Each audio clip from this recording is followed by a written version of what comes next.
Join me weekly on Experience Galveston for ideas of what to do, where to eat, and things to see to enjoy all that Galveston has to offer. Today on Experience Galveston, we're visiting with local brewers Eric Walker and Daniel Torres to learn more about Devli and the Deep Brewery. What's the backstory on this unique name for Devli and the Deep? So part of the front of a sail ship and the ocean would be considered be stuck between the Devil and the Deep Blue Sea. So where the front of the mast at the front of the ship connects for the sail was called the Devil.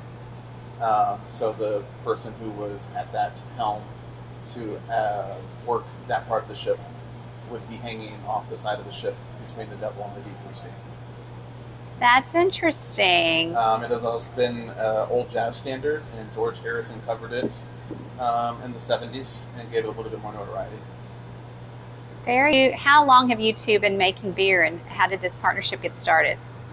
So we opened in February of 2018, but this has been in concept for years before that. I am a very amateur home brewer. He took it to the next level. Yeah, I've been brewing for about 11, 12 years at this point. And I was brewing so much beer that I was having to give it away. And then people said that they would buy it. And, this is back in 2013, 2014, and breweries were just, on a rocket ship. And I took that to heart and just kept getting bigger and bigger in my house to the point where I had to open a brewery because I had a 2-bedroom house and literally half of it was dedicated to brewing equipment. So. Wow. Well, so there's only a couple of breweries that brew their craft beer on site like you do. So how do you differentiate what you do from what other local breweries are offering? So Texas has become more respectable in the U.S. scope of craft brewing. In our area, Galveston only has 2 breweries.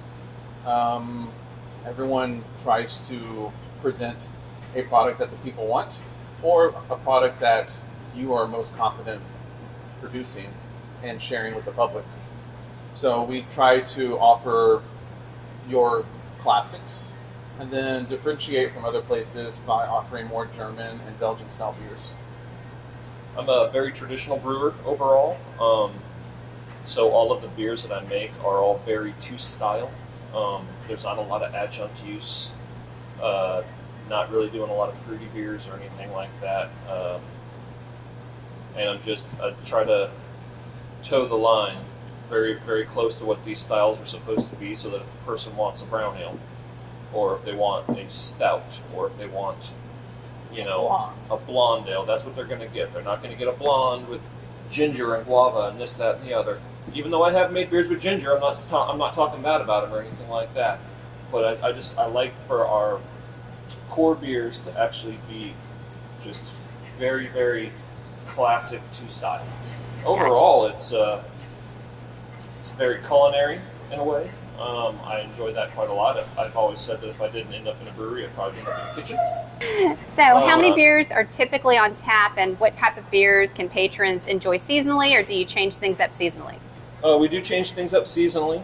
We're about to release our pumpkin beers for the fall. And then Oktoberfest is still going strong. We brew a pretty great Oktoberfest. We have several styles that are 24/7 beers. Our American Brown Ale is a flagship of ours. Overcurrent, our Belgian Chapelle, is also one of our year-round beers. Here, as we roll towards winter, we're going to have winter warmers, more stouts, and a couple other special things that are going to pop up. So right now we have about 60 accounts in and around the Houston area. We are very heavy in the I-45 corridor. Here on the island, we're at Brews Brothers, Proletariat, Stuttgart on the Strand, Jimmy's on the pier. Jimmy's on the pier. Well, thanks so much for the information. And what's the German Prost? Yeah. Prost. Thank you for joining me for Experience Galveston. Remember to submit your ideas to I-45 Now and find us on Facebook and Instagram.